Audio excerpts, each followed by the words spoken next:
Well, Fred, we are back with Axiom number 4. How are you doing today? Doing well, yeah. I am Getting as through the well. coronavirus here and learning some Polanus and having a good time. Yeah, I am as well. And we were just discussing the amount of Greek words we're learning together, some of which at least I didn't know. In this Axiom, Polanus is really going to town and showing off his Greek skills, as it were. Yeah.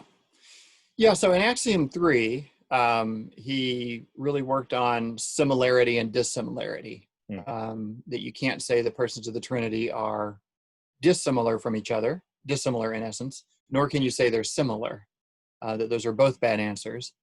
And then that got off into some reasons for that. And then Axiom 4, so he's bringing changes on Homoousios, right? Homoousios is the right answer. They're consubstantial of one essence. So they're not homoi, nor are they anhomoi. And so now he's going to add some more Greek words on top of this, all sort of variations on that. Some of which seem to be historically significant words that actually were the matter of dispute in the 3rd and 4th century. And some of which he might be more or less, not making up himself, but they might be sort of like ideal positions or things you could do with this word that would also be wrong.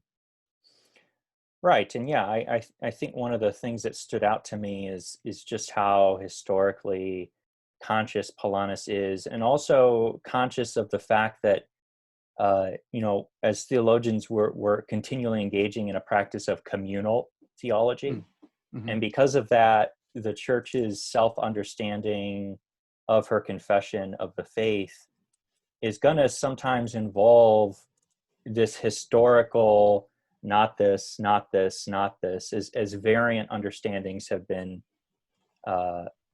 considered throughout the ages, and then in the end recognized as not true to the church's confession, and that we localize the Orthodox way within those alternate options, and they pull on each other, as it were. Yeah, good. Okay, let's see. I'm looking for a key bit from Axiom 4 here. The persons are not Heteroousios, of another or of a different substance. And he goes and labels this historical heresy as eunomianism. So that's what and eunomius that's not a Greek word so much as that's the name of eunomius. Mm-hmm. And he taught, and his followers, it was eunomianism, a kind of a later rationalistic Arianism, Mm-hmm. really kind of a hard-edged logic chopping.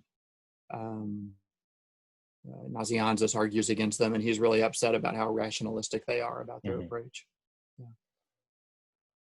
So that's fairly straightforward. You want to say anything else about Heteroousios? It's so obviously the wrong answer. That would be two different gods, and probably a subordination of one god to the higher god. Yeah, necessarily that would be involved. And again, I think, some of the reason for dealing with these things, like one could say, oh, we dealt with this last time. The idea of heterousioi it might as well be identical to saying they're dissimilar in essence. Maybe this is even a bit stronger, but again, because of the historical occurrence of this word, as it represents an entire tradition of reading, an entire tradition of doing theology in a Heterousian sort of way. That's why we take the time to deny it. So some of these things might be overlapped or repetitious, but Polanus is engaging in good pedagogy as well, building up to a positive expression of Homoousios. Yeah, it might be worth saying here, if it's already dangerous to say that the Father and the Son are similar in essence, like that doesn't go far enough. You got to say more than that. But you certainly don't want to say they're dissimilar. Then, like you say, different, of different essences, really makes an error, because there'd be real difference in God to overcome if you somehow manage to put this in God. But of course, the gist of saying different essences would be, no, that's literally two different things, right? So that would be really two different gods. This is, you sometimes hear people appeal to God as being sort of the archetype or the transcendental grounding of diversity. Unity and diversity. Yeah, unity and diversity. The one and the many problem, the mega That's right, the one and the solutions. many, or unity and diversity, or and of course, people apparently mean all sorts of different things by that, right? Sure. Every time I hear it, I don't think Hegel, or I don't think, Mm. but but I guess the reason that is such a bad fit with the traditional Christian way of talking about God is it suggests that there is difference in God Mhm. of a eunomian kind, right? That they're actually like two different essences which somehow need to be related to Mhm. each other in the next move. So Yeah, and I think you could come at the errors of that sort of position in lots of ways. One of the ways I'm sensitive to continually, because of a lot of 20th century questions, are usually framed in terms of somehow reconciling the oneness and threeness of God. So I look yeah, at Rahner and some of the concerns that drove Rahner to pose his Grundaxiom and these sorts of things. And of course, it wasn't only him. And I know you, Fred, could tell us about Rahner all day long. But one of the main motivations was, or at least main questions he has, is that bringing together the oneness and threeness of God. And I think that the suggestion that these are pulling on each other, that these are anything more than a creaturely inability to reconcile two different variant orders. And we talked about this with the number issue in Axiom 1. So the unity and multiplicity problem as such yeah, doesn't present God as a solution to that issue, as much as it recognizes that the oneness and threeness of God, as we articulate in the discipline of theology, obtains a problem by virtue of the fact that we are one in many as creatures. We are composite creatures. yeah, And so, God in his unity and his Trinity is not going to be the magic eraser to that problem. We just have to function with right. the problem of unity and difference simply because that's who we are as creatures. Yeah, yeah. If you could grasp what God is, you would see that this is a pseudo problem. Right. But down And he here would as be God. creatures, that's right. Yeah, that's right. But as creatures talking to each other, we can help each other see why it's a pseudo problem. I can give a Right. clear, rational account of why that's a pseudo problem that doesn't Right. apply. Yeah. Yeah, I'm not just hitting the mystery button because I don't want to hear people talk about it. Exactly. The hitting of the mystery button doesn't introduce us to paradox as the way of doing theology. It's just the Yeah, presentation of paradox, but rather the yeah. the genuine occupation of the economy and the well-formed articulation of who God is as he's revealed himself to us. Yeah. Maybe one other thing on heteroousios. Every now and then someone will get really excited about the virtue of hospitality. I guess hospitality is more than just a virtue. But anyway, and they'll want to see God as the transcendental ground of hospitality as well, like really reaching out to the other, because God in himself Mm-hmm. overcomes the otherness between Father and the Son. This is a And Balthazar sort of yeah, thing. He always likes yeah, to talk about the insertion of death into God. And right. yeah, So that's if you like, if you like your beer with a head on it, I guess. That would be the thick Germanic brew version of this. The one I tend to get more often from people I talk to is hospitality is so great and God is the greatest of great. And so within the divine life, there must be that kind of opening up and welcoming of the persons of the Trinity right. for each other. But I always have to point out that, the Greek word for hospitality is philoxenia. And so there's xenia in there. There's a stranger, and then there's love of a stranger. Mm-hmm. And that's precisely what you don't have in God. The Father and Son are not related to each other as different from each other in this way, right? The Father's not the Son. They're distinct. They're relationally,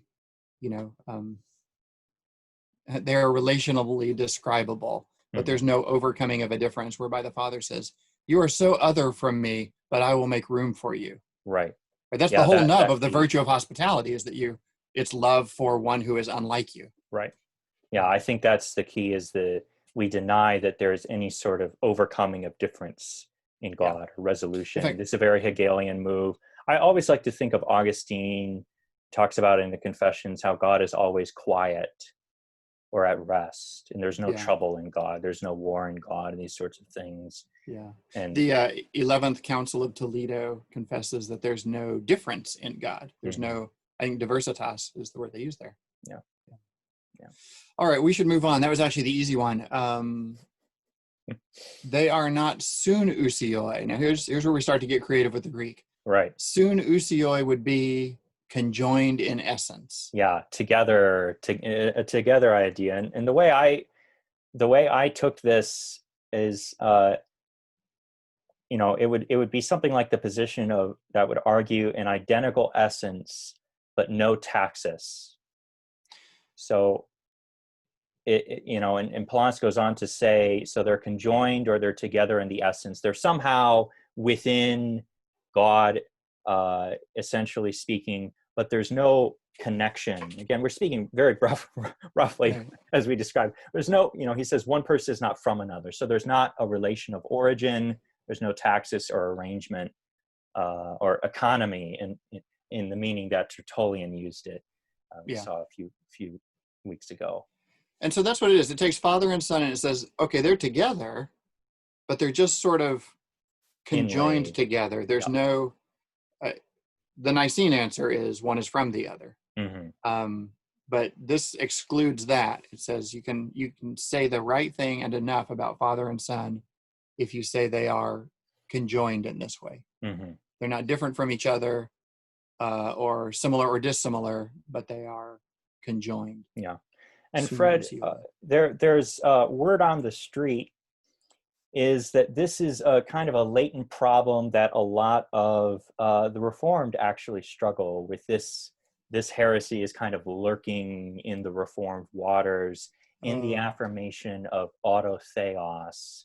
If you remember the autotheon controversy, Cardinal Henry Newman, well, Saint John Henry Newman now, if we really want to go into it, has a really great line, at least in its writing, where he accuses Calvin of being anti-Nicaea because on the autotheon line, essentially this he doesn't say this, but essentially the Soonousios results, there's not one from another.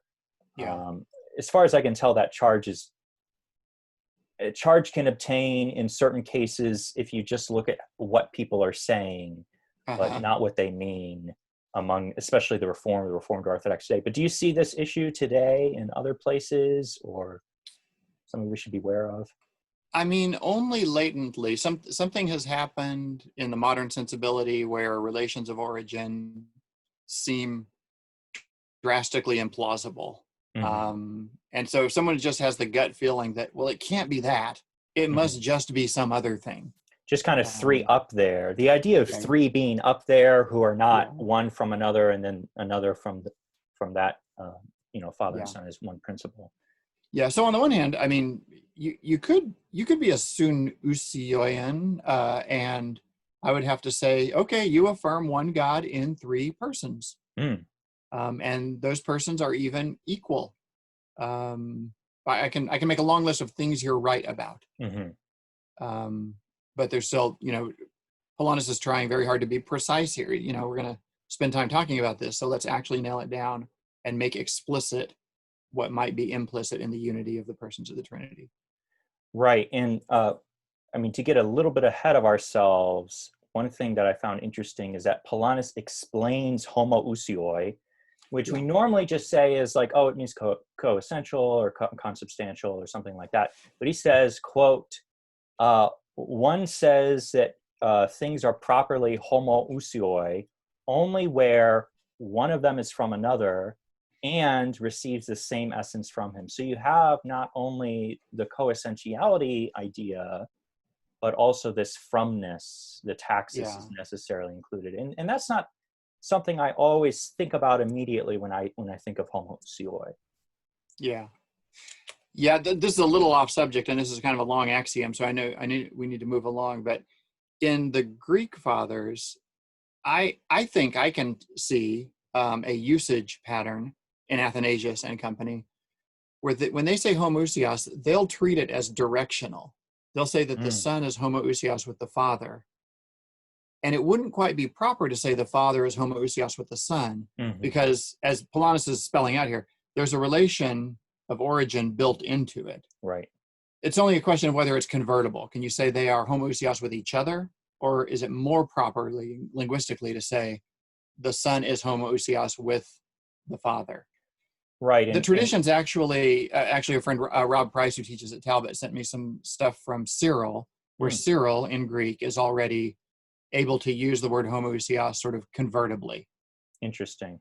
Yeah. It is fascinating to me because once again, and maybe this is what you were indicating, talking about the kind of the latent Soonousios danger that maybe we have kind of in the air, but it does appear to me that Homoousios is almost always just picturing the three in a row, kind of hanging out up there, and then we affirm, there is no directionality subcontained with what we mean by that. Yeah.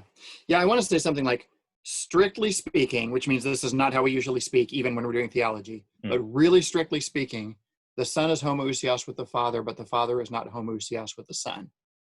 That would be if you were strictly speaking and saying this word contains directionality, so it only goes this way. That would make us all crazy, right? And even people like Cyril would end up being unorthodox on the relation between the Father and the Son. So you have to say, but in a more general sense, it merely points to, it is reversible as long as you bear in mind the taxis. Yeah. Fred, this, one of the things I really wanted to share kind of relates to this. And that is, we have a tendency to treat homoousios as something like confessing a fact or like a proposition.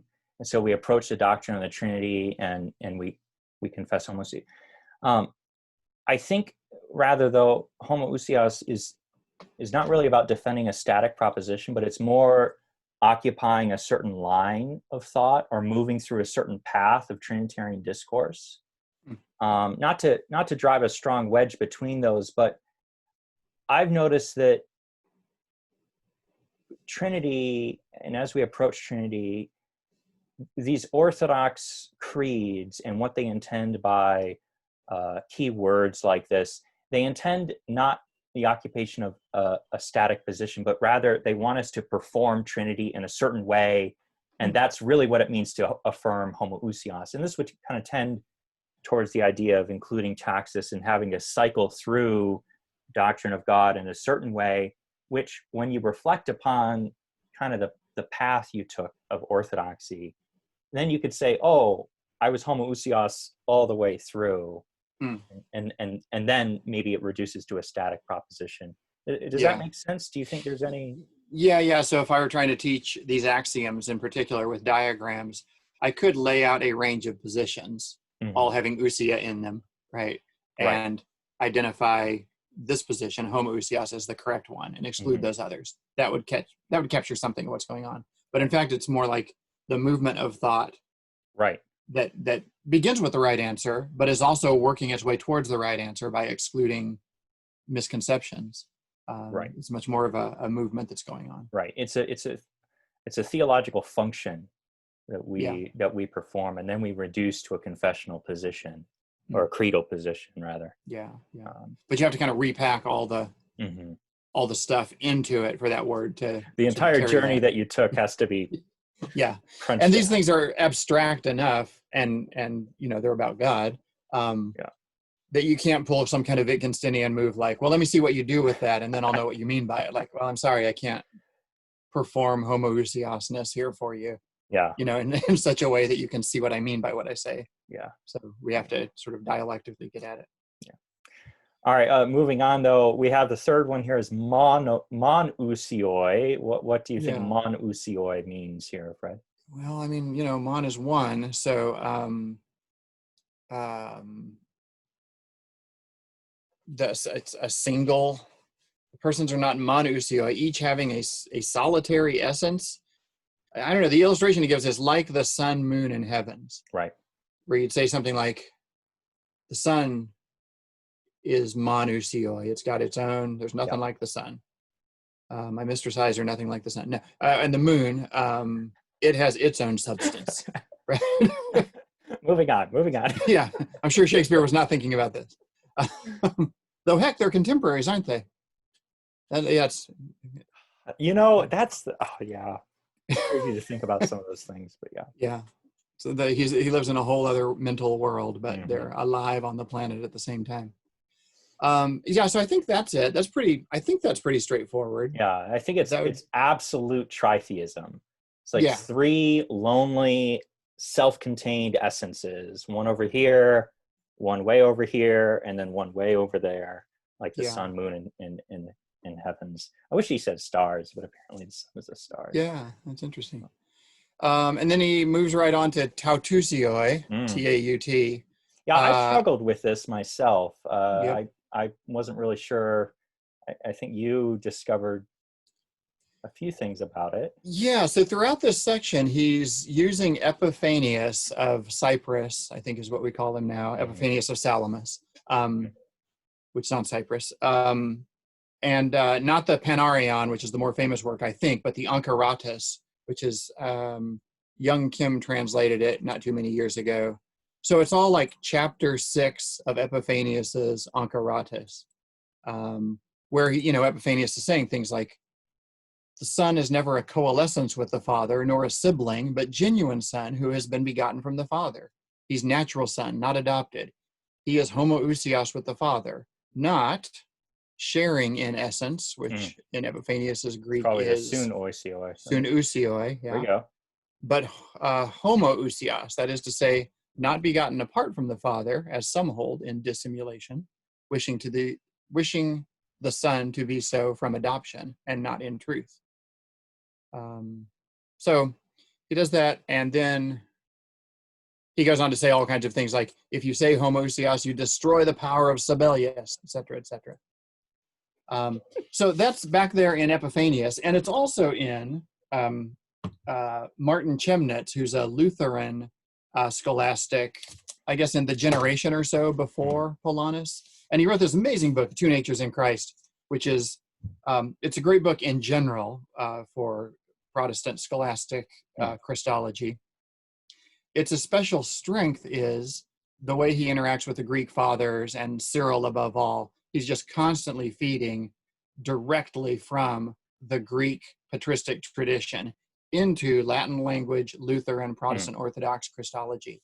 And I mean, I've discovered things in this 16th century work that I couldn't find in the fathers, but they're about the fathers, right? Like there's stuff from untranslated Cyril that I only know because it's in Chemnitz. Yeah. So anyway, apparently Polanus is using that as well. I should say the worst thing about this book is that it's Lutheran, which is kind of a cheap shot, but on Christology, it really matters, right? That this amazing, brilliant resource of a book is always moving towards the distinctively Lutheran teaching in Christology that I don't affirm. Yeah. That's for another day, though. On the communication of the idioms, but it's not like it spoils the book or anything. You just have to be alert to how to learn in company with Lutherans on Christology. Yeah. So, like, maybe we translate this something like same essences. Tauousios. I don't know. I hope someone who knows will listen to essences. This, will view this podcast and tell us. I asked a good friend of mine who is quite good on Trinity, and he wasn't sure either, and he suggested something like maybe a monarchianism idea, but I'm really not sure how that connects. Yeah, the passage in Sibelius is against the passage in Epiphanius is against Sibelius, so that would be in the right ballpark. Yeah, interesting. All right. Do we have something after Tauousios? Yeah, we have finally a positive affirmation. Yeah. Rather, the persons are enousios. Each person subsists in the essence. Right. Well, they are one essence, Henousios. Yeah. Which, as far as I can tell, is basically complementary, or another way of saying Homoousios. Oh, I'm sorry. Is it enousios or Henousios? Is it? It's Henousios. Oh, but okay. my lack of typing skills in Greek means I left off the breathing mark. Yeah. So Elizabeth Barrett Browning calls that ladies Greek, talking about the education available to women in her day. If you write Greek without the accent Oh. marks. She calls it ladies Greek. Which is, Elizabeth Barrett Browning's being a little bit. Only hang my head in shame, but yeah, I guess I only write Lady Greek because I do that all the time. Yep. Yeah. Okay. Henousios. Oh, that's different. Yeah. Nice. And he throws a couple of references here to Anastasius Antiochus. I didn't look that up, so I don't know what that reference is to. But yeah. All right. That is to say, each person subsists in the essence. Yep. All right. Well, then he's able to turn the corner to Homoousios. And goes straight to Athanasius. What's he citing here from Athanasius? Yeah, I'm not sure. Yeah, I forget. Oh, it's I know what it is. It's I looked this up. It's this Confession of Faith, or the Expositio Fidei. So it's an important Athanasius text that gets cited a lot in Catena of the Church Fathers. Homoousios, co-essential, consubstantial, or having one and the same essence, even a singular essence and the same in number. The way you exclude number from talking about the divine essence is by saying, same in number. It sounds like you're talking about number, but you're really, as we saw earlier, excluding number by saying same in number. With the distinction and procession of one from another. Yeah, and procession, that being, I think, the real nub. Yeah, so he uses both words, distinction and procession. Right, so the persons are really distinct, but one proceeds from another. Nice. Yeah.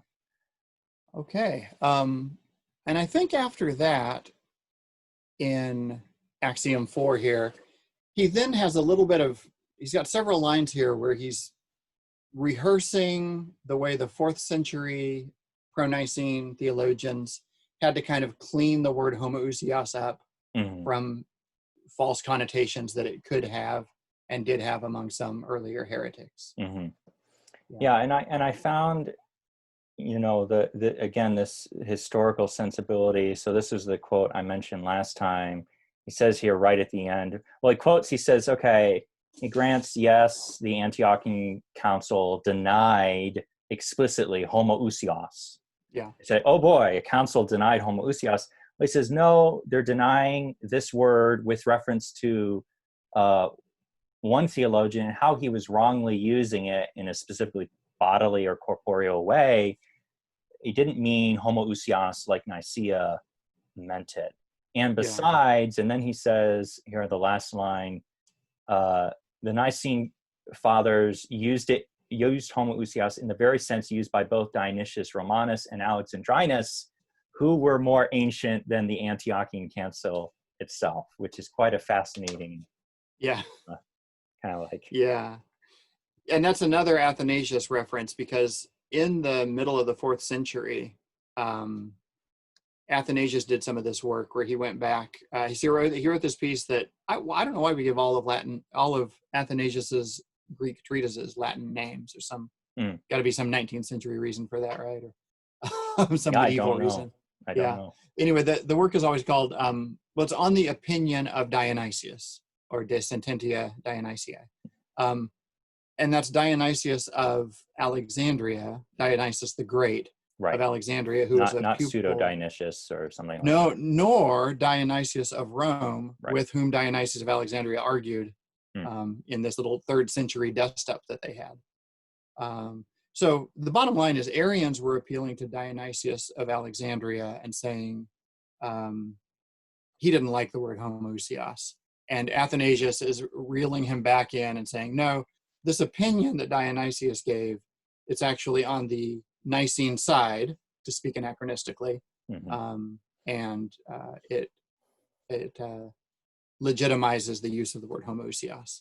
So, yeah, it's interesting that Polanus is bringing that whole 4th century argument about the 3rd century into his way of kind of establishing the word homoousios here.